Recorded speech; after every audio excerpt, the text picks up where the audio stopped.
अस्सलाम वालेकुम स्टूडेंट्स, उम्मीद है कि आप लोग सब खैरियत से होंगे। तो स्टूडेंट्स, प्रीवियस लेक्चर में हमने ईएमएफ ऑफ सेल को थोड़ा सा इंट्रोड्यूस करवाया था और कंसंट्रेशन सेल का हमने एक पार्ट पढ़ा था कि इलेक्ट्रोड कंसंट्रेशन सेल्स को हमने स्टडी किया था। तो इसका सेकंड पार्ट आज हम डिस्कस करेंगे, कंसंट्रेशन सेल का second part electrolyte concentration cell. और स्टूडेंट्स के बाद हम लिक्विड जंक्शन पोटेंशियल को स्टडी करेंगे। तो सबसे पहले हम इलेक्ट्रोलाइट कंसंट्रेशन सेल को स्टडी करते हैं। स्टूडेंट्स, इलेक्ट्रोलाइट कंसंट्रेशन सेल क्या होता है कि ऐसा सेल जिसके अंदर इलेक्ट्रोड तो सेम कंसंट्रेशन रखते हों, लेकिन जो एक ही सेम इलेक्ट्रोलाइट है उसकी कंसंट्रेशन दोनों कंपार्टमेंट्स में सेम नहीं होनी चाहिए। तो स्टूडेंट, हमने पीछे जो इलेक्ट्रोड कंसंट्रेशन सेल पढ़ा था उसमें हमने कहा था कि इलेक्ट्रोलाइट्स जो दोनों हैं उनकी कंसंट्रेशन आपस में सेम है और इलेक्ट्रोलाइट्स भी सेम हैं, लेकिन जो दो इलेक्ट्रोड्स एक जैसे हैं उनकी कंसंट्रेशन आपस में सेम नहीं थी। इसमें उलट है कि हमारे पास इलेक्ट्रोड सेम होंगे और दोनों कंपार्टमेंट्स में जो इलेक्ट्रोलिटिक सॉल्यूशंस होंगे वो भी सेम होंगे, लेकिन उनकी इलेक्ट्रोलिटिक सॉल्यूशंस की कंसंट्रेशंस आपस में सेम नहीं होंगी। तो स्टूडेंट्स, हम इसकी टाइप पे चलते हैं कि कितनी टाइप्स हैं अब इलेक्ट्रोलाइट कंसंट्रेशन सेल की। तो स्टूडेंट्स, इसकी दो टाइप्स हैं।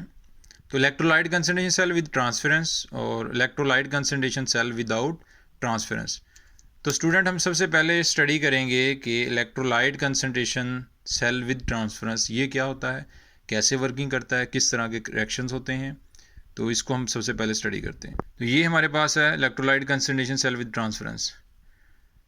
तो स्टूडेंट, सबसे पहले हमारे पास ट्रांसफरेंस का मतलब ये है कि इस सेल के अंदर दोनों कंपार्टमेंट्स के जो आयंस हैं वो आपस में ट्रांसफ़र हो सकते हैं। वो लेफ़्ट से राइट और राइट से लेफ़्ट माइग्रेट कर सकते हैं through a semi permeable membrane that is a partition between two compartments. तो स्टूडेंट्स, इसमें हमने सबसे पहले क्या किया कि इलेक्ट्रोड्स ले लिए जिंक के और दोनों को डिप कर दिया। दो सॉल्यूशंस हैं, जिंक सल्फेट के सॉल्यूशंस हैं, लेकिन जो लेफ़्ट कंपार्टमेंट है तो इसके अंदर जो सॉल्यूशन है उसकी मोलैरिटी जो है वो 0.5 है और जो राइट साइड पे है उसमें 1 मोलर है। तो ज़्यादा कंसनट्रेटेड जो हुआ वो सॉल्यूशन इलेक्ट्रोलाइट ज़्यादा concentrated electrolytic solution right compartment में है और लेफ़्ट में जो है वो थोड़ा डाइल्यूट है। तो स्टूडेंट, ये जो दो इसमें ब्लू लाइंस लगी हुई हैं डबल, इसका ये मतलब नहीं है कि इसका लेवल हाई है, राइट कंपार्टमेंट का लेवल सेम है, जस्ट ये शो किया हुआ है कि इसमें कंसनट्रेशन ज़्यादा है इलेक्ट्रोलाइट की। तो इसमें जिंक आइन है, सल्फेट आइंस हैं। तो स्टूडेंट, इसकी सबसे अब वर्किंग क्या हो, कैसे करंट वगैरह फ्लो कर रहा है या इसके रिएक्शंस हैं नोड के कैसे हैं। तो स्टूडेंट्स, यहाँ पर जो राइट कंपार्टमेंट में है इसमें कंसनट्रेशन ज़्यादा होने की वजह से जिंक आइंस भी ज़्यादा हैं, सल्फेट आइन भी ज़्यादा हैं। तो आइंस ज़्यादा होंगे तो जिसकी वजह से यहाँ पर जो इलेक्ट्रॉन है, तो ये जो हमारे पास इलेक्ट्रोड होगा इसका राइट वाले का राइट कंपार्टमेंट में ये जो इलेक्ट्रोड होगा ये अपने आइंस सॉल्यूशन में मज़ीद फर्दर रिलीज़ नहीं कर सकता क्योंकि इसमें ऑलरेडी आइंस कैटाइंस जिंक के ज़्यादा हैं। तो ये जो लेफ़्ट कंपार्टमेंट होगा जिसको एनोड कहा गया, तो स्टूडेंट ये फिर इसमें आइंस की रेशो थोड़ी है। ये क्या करेगा, ये इलेक्ट्रोड जिंक आइंस रिलीज़ करने लग जाएगा सॉल्यूशन में और इलेक्ट्रॉन ट्रांसफ़र करने लग जाएगा, इन जिंक आइंस के इलेक्ट्रॉन ट्रांसफ़र करने लग जाएगा राइट कंपार्टमेंट में, जो कि ये हमारे पास जिंक एक्ट करेगा फिर एज अ कैथोड और लेफ़्ट वाला जिंक एक्ट करेगा एज अ एनोड। क्यों करेगा, क्योंकि इसमें आयन की रेशो ऑलरेडी बहुत ज़्यादा है। तो इसमें ये जो इलेक्ट्रोड है ये मज़ीद जो एटम्स हैं अपने जिंक के उनको कैटाइन की फॉर्म में सॉल्यूशन में रिलीज़ नहीं कर सकता। तो जिसकी वजह से यहाँ पर आयनिक रेशो थोड़ी है, तो ये मेटल फिर क्या करेगा, ये जिंक ये अपने एटम्स को कैटाइन की फॉर्म में सॉल्यूशन में रिलीज़ करने लग जाएगा और उनके इलेक्ट्रॉन्स को ट्रांसफ़र करने लग जाएगा राइट कंपार्टमेंट में। तो ये एनोड एक्ट करेगा, ये कैथोड एक्ट करेगा। तो स्टूडेंट्स, इसमें होगा क्या, इसके दौरान ये होगा कि राइट कंपार्टमेंट में कौन से आयन बढ़ जाएंगे, सल्फेट आयन, क्योंकि जिंक आयन तो न्यूट्रल होते जा रहे हैं, रिड्यूस होते जा रहे हैं और सल्फेट आयन जो बढ़ जाएंगे। तो ये जो सेमी परमिएबल मेम्ब्रेन है इसमें से वो जो सल्फेट आयन इसमें इंक्रीज़ करेंगे वो किधर शिफ्ट होने लग जाएंगे, लेफ़्ट बीकर में। क्यों, क्योंकि लेफ़्ट में जिंक आयन ज़्यादा हैं, सल्फेट आयन थोड़े हैं। तो लेफ़्ट बीकर में लेफ़्ट कंपार्टमेंट में से जिंक आयन ज़्यादा हैं, वो जिंक आयन राइट कंपार्टमेंट में ट्रांसफ़र हो जाएंगे। क्यों? क्योंकि राइट में जिंक आइन थोड़े हैं, और इसमें राइट वाले में सल्फेट आइन ज़्यादा हैं, वो शिफ्ट होने लग जाएंगे लेफ़्ट कंपार्टमेंट में, क्योंकि सल्फेट आइन जो हैं वो लेफ़्ट कंपार्टमेंट में थोड़े हैं। तो स्टूडेंट्स ये जो आइंस हैं ये आपस में ये माइग्रेट कर जाते हैं थ्रू सेमी परमिएबल मेम्ब्रेन, इसे कहते हैं ट्रांसफरेंस। तो ये जो पोटेंशियल सेटअप होगा, ठीक है, और इस सेल को हम कहेंगे electrolyte concentration cell with transference. तो ये कब पॉसिबल होगा? ये उसी वक्त पॉसिबल होगा कि अगर कैथोड में इलेक्ट्रोलाइट कंसंट्रेशन ज़्यादा होगी और एनोड में इलेक्ट्रोलाइट कंसंट्रेशन कम होगी। तो स्टूडेंट हम देखते हैं कि इसके एनोड और कैथोड के ऊपर एक्शंस क्या होते हैं, फिर हम इसमें नंस्ट इक्वेशन जो है वो भी अप्लाई करेंगे। तो यहाँ पर एनोड जो है हमारे पास देखें ज़रा कि जिंक है, लेफ़्ट वाले इलेक्ट्रोड पे फोकस करें, तो ये अपने एटम्स को आइंस की फॉर्म में सोल्यूशन में रिलीज़ कर रहा है, इलेक्ट्रॉन लूज हो रहे हैं, और ये जो आइंस जिस सोल्यूशन में जा रहे हैं उसकी कंसंट्रेशन जो है वो क्या है, A1। सॉलिड इलेक्ट्रोड जिंक का आइन में जा रहा है और उस सोल्यूशन में आइंस की कंसंट्रेशन A1 है। रिएक्शन कैथोड पे क्या हो रहे हैं कि कैथोड में जो सोल्यूशन में से जिंक आइन है वो इलेक्ट्रॉन लेकर रिड्यूस हो रहे हैं कैथोड की सरफेस के ऊपर। कैथोड की सरफेस के ऊपर जो है ये जिंक के आइंस जो हैं वो डिपॉजिट हो रहे हैं। तो जिंक आइन जो राइट सोल्यूशन के हैं, राइट कंपार्टमेंट के जो जिंक आइंस हैं, उस सोल्यूशन की कंसंट्रेशन क्या है, A2। ये इलेक्ट्रॉन गेन करके जिंक सॉलिड के ऊपर इलेक्ट्रोड पे डिपॉजिट हो रहे हैं। तो स्टूडेंट्स इसको जब हम इनको सम अप करेंगे, ठीक है, तो ये हमारे पास जो जिंक सॉलिड है, ठीक है, तो ये भी कट जाएगा, इलेक्ट्रॉन्स भी कट जाएंगे, तो हमारे पास क्या रह जाएगा कि जिंक आइंस जो हैं वो लेफ़्ट, जो जिंक आइंस हैं वो राइट कंपार्टमेंट से जा रहे हैं लेफ़्ट में, यानी कि A2 से जा रहे हैं A1 में, A2 से जा रहे हैं A1 में। तो इसका मतलब क्या है हमारे पास कि जो जिंक आइंस हैं, जो कैथोड के जिंक आइंस हैं, ठीक है, जो हमारे पास कैथोड वाले कंपार्टमेंट में जिंक आइंस हैं वो गायब हो रहे हैं, और जो लेफ़्ट साइड पे एनोड में के जो जिंक आइंस हैं वो सोल्यूशन में बढ़ रहे हैं। तो इसका मतलब इनडायरेक्टली अगर हम देखें कि वो यही है कि जिंक आइंस जो राइट में थे वो चले गए लेफ़्ट में। तो यहाँ पर हमारे पास ये इसका नेट इक्वेशन आ गई। इस पर नंस्ट इक्वेशन लगाएंगे। नंस्ट इक्वेशन क्या आती है कि सेल का जो हमने पोटेंशियल फाइंड करना है, तो वो बराबर होता है कि standard electrode potential of cell, जो कि हम ज़ीरो लेते हैं। स्टूडेंट्स ये हमने पहले भी डिस्कस किया था कि जब स्टैंडर्ड इलेक्ट्रोड हमने स्टैंडर्ड इलेक्ट्रोड पोटेंशियल हमने जिंक का उसका निकालना होता है सेल का, वो बराबर किसके होता है, वो एनोड के standard electrode potential minus cathode के स्टैंडर्ड इलेक्ट्रोड पोटेंशियल के। तो स्टूडेंट्स हमारे पास एनोड अगर देखें तो वो भी जिंक का नहीं है, कैथोड देखें वो भी किसका है, जिंक का। तो जब जिंक का स्टैंडर्ड इलेक्ट्रोड पोटेंशियल का मतलब क्या है कि हमने स्टैंडर्ड हाइड्रोजन इलेक्ट्रोड के साथ कनेक्ट करके जिंक के इलेक्ट्रोड को उसका हमने इलेक्ट्रोड पोटेंशियल फाइंड करना है। तो स्टूडेंट जब हमारे पास हम उसका जो जिंक का उसका जो कैथोड है उसका हमने स्टैंडर्ड इलेक्ट्रोड पोटेंशियल जब फाइंड करेंगे तो हाइड्रोजन इलेक्ट्रोड के साथ कनेक्ट करेंगे, तो स्टूडेंट ये हमारे पास दोनों सेम आ जाएंगे। तो फिर हम क्या करेंगे, जब दोनों वैल्यू सेम आ जाएंगी तो जब उनको हम माइनस करेंगे तो वो क्या हो जाएगा, ज़ीरो हो जाएगा। तो इसका मतलब है स्टैंडर्ड इलेक्ट्रोड पोटेंशियल जो सेल का होता है वो क्या होता है, ज़ीरो। तो स्टैंडर्ड इलेक्ट्रोड पोटेंशियल की जब भी बात होगी तो सेल का स्टैंडर्ड इलेक्ट्रोड पोटेंशियल जो होगा वो ज़ीरो होगा, ठीक है। तो उसमें कैथोड जो हमारे पास आता है कि कैथोड का स्टैंडर्ड इलेक्ट्रोड पोटेंशियल अब जिंक का ही निकालना है, तो वो हम निकालेंगे किसके साथ लगा के, उसे स्टैंडर्ड हाइड्रोजन इलेक्ट्रोड के साथ। तो वो स्टैंडर्ड कंडीशंस पे तो वो कितना आएगा, वो उसका -0.34 समथिंग आ जाएगा। तो जब उसका एनोड का निकालेंगे स्टैंडर्ड इलेक्ट्रोड पोटेंशियल तो वो भी हमारे पास +0.34 आ जाएगा। तो -0.34 आ जाएगा और ये प्लस हो जाएगा, तो ये हमारे पास स्टूडेंट कैंसिल आउट हो जाएंगे। तो इसमें जब उसकी वैल्यू हम ज़ीरो पुट करेंगे तो ये माइनस आ जाएगा, इसका साइन आ जाएगा। और स्टूडेंट ये नॉन इक्वेशन में होता है कि प्रोडक्ट ओवर रेक्टेंट। तो प्रोडक्ट हमारे पास जो है वो बेसिकली क्या, प्रोडक्ट हमारे पास आ रहा है A1, यानी कि जिंक आइन विद कंसंट्रेशन A1। तो ये जिंक आइन जो है वो लेफ़्ट कंपार्टमेंट का है, तो इसकी हमने यहाँ पे वैल्यू लगाई। तो नीचे हमारे पास जिंक आयन आ गया A2, रिएक्टेंट आ गया। तो स्टूडेंट्स ये A1 ओवर A2 हमने लिख लिया, उसकी कंसनट्रेशन A1 है, उसकी एक्टिविटी और इसकी A2 है। तो जब माइनस साइन ख़त्म करेंगे तो आपको पता है कि लॉग की वैल्यूज़ जो है वो चेंज हो जाती हैं।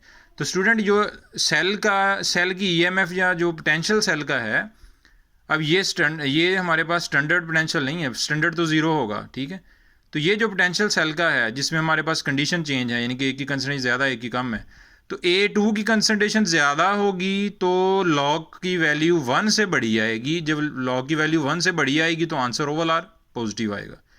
अगर A2 की वैल्यू कम हो गई A1 से तो स्टूडेंट क्या होगा कि इसकी लॉग की वैल्यू 1 से छोटी आएगी तो आंसर नेगेटिव हो जाएगा। तो EMF जो है वो सेल की इलेक्ट्रोड पोटेंशियल जो होता है वो ज़ीरो से कम नहीं होता। तो इसको पॉजिटिव रखने के लिए हमें A2 की वैल्यू ज़्यादा करनी पड़ेगी।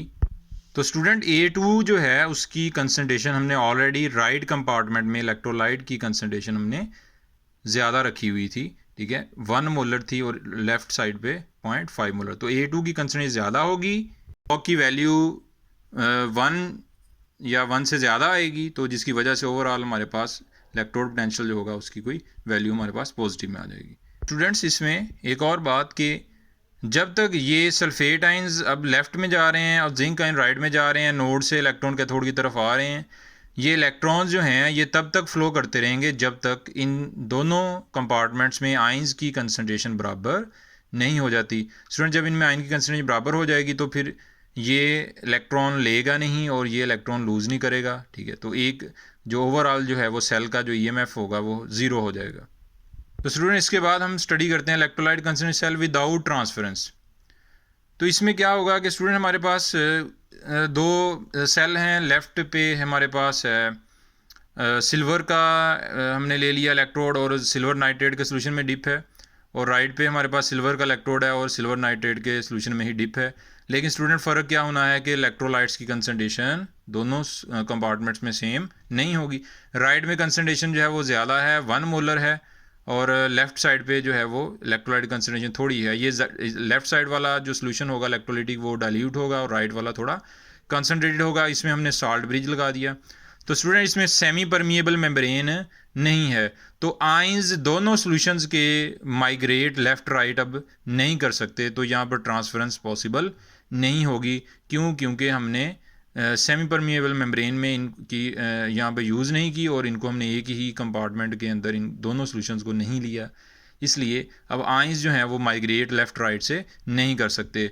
तो स्टूडेंट इसमें यही होगा कि राइट वाले में कंसनट्रेशन ज़्यादा है आइंस की, तो ये जो इलेक्ट्रोड है ये आइन सोल्यूशन में रिलीज़ नहीं करेगा अब कैटाइन, क्योंकि ऑलरेडी बहुत ज़्यादा है। तो ये क्या कर सकता है कि सोल्यूशन में से कैटाइन ले सकता है, लेकिन सोल्यूशन में से कैटाइन लेने के लिए इसे इलेक्ट्रॉन लेना पड़ेंगे जब जो इसने सिल्वर आइन को देने हैं, तो वो लेगा लेफ़्ट साइड से, क्योंकि इसमें आइन की कंसनट्रेशन कम है, तो ये इलेक्ट्रोड अपने आइन सोल्यूशन में रिलीज़ करेगा।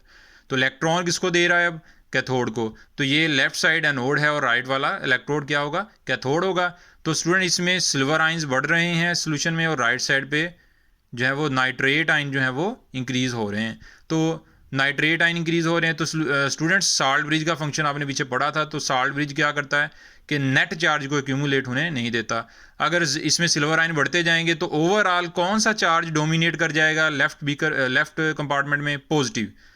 तो जब पॉजिटिव बहुत ज़्यादा हो जाएगा तो ये इलेक्ट्रोड फिर इलेक्ट्रॉन आगे नहीं देगा। क्यों? क्योंकि इसके कंपार्टमेंट के पॉजिटिव कैटाइन इतने हो गए हैं कि अब इसका ये हक नहीं, इसकी ये एबिलिटी नहीं होगी, अब इसका ये हक नहीं बनता कि ये इलेक्ट्रॉन किसी और को दे, जबकि इसके अपने कैटाइन इसके इर्द गिर्द कंपार्टमेंट में बहुत ज़्यादा हो जाएंगे। तो इधर नाइट्रेट आयन बढ़ते जाएंगे तो नेगेटिव चार्ज डोमिनेट कर जाएगा। जब नेगेटिव चार्ज बढ़ जाएगा तो इसके अंदर नेगेटिव आइंस इतने ज़्यादा हो जाएंगे कि जो इस इलेक्ट्रोड को रोक देंगे कि ये किसी और से इलेक्ट्रॉन ना ले, बल्कि ये नाइट्रेट आइन से इलेक्ट्रॉन ले, यानी कि नेगेटिव चार्ज डोमिनेट कर जाएगा। तो स्टूडेंट सेल की वर्किंग रुक जाएगी। इसको फिर कंटिन्यू रखने के लिए क्या करते हैं? साल्ट ब्रिज लगा देते हैं। साल्ट ब्रिज क्या करता है? इधर नेगेटिव चार्ज को बढ़ने नहीं देगा, इधर पॉजिटिव चार्ज को नहीं बढ़ने देगा। तो ये दोनों तरफ सोल्यूशन को न्यूट्रल रखेगा और सेल अपनी वर्किंग करता रहेगा।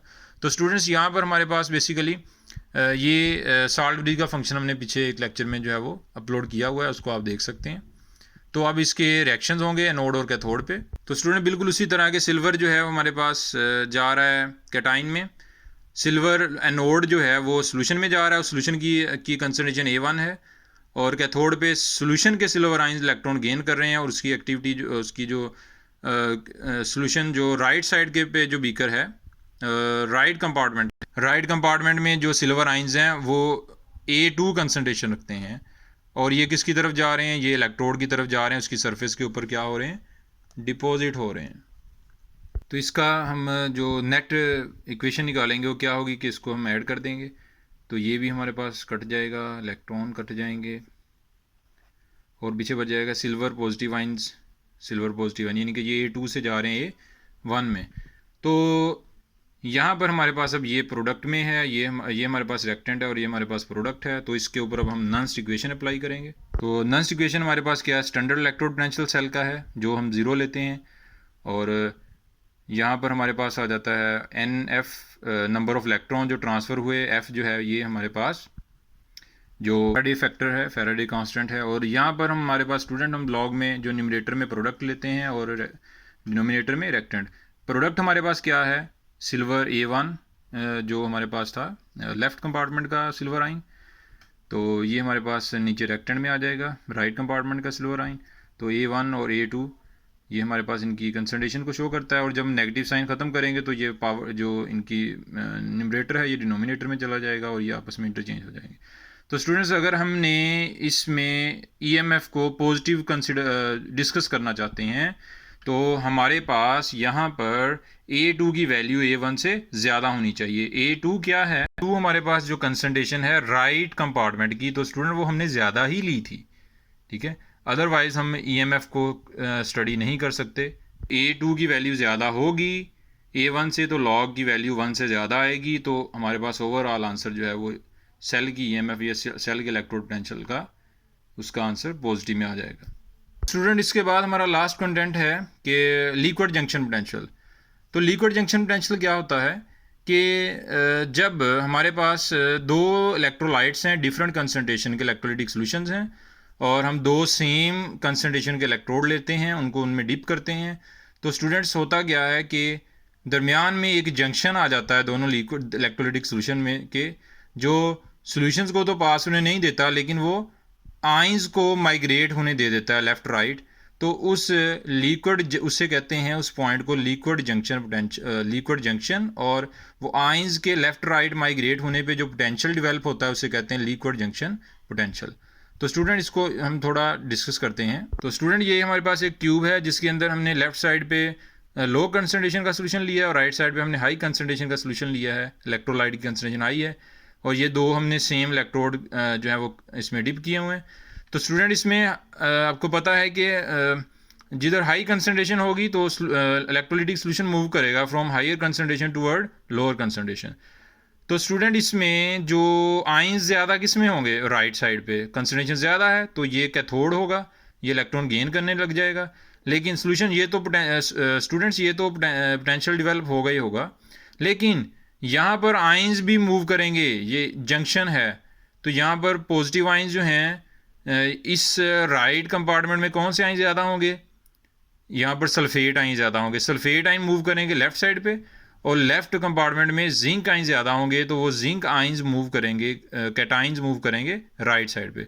तो स्टूडेंट्स इन ऑपोजिट आइंस की जो माइग्रेशन है इसके रिजल्ट में जो पोटेंशियल डेवलप होता है उसे कहते हैं लिक्विड जंक्शन पोटेंशियल, जो इस पॉइंट पे डेवलप होता है।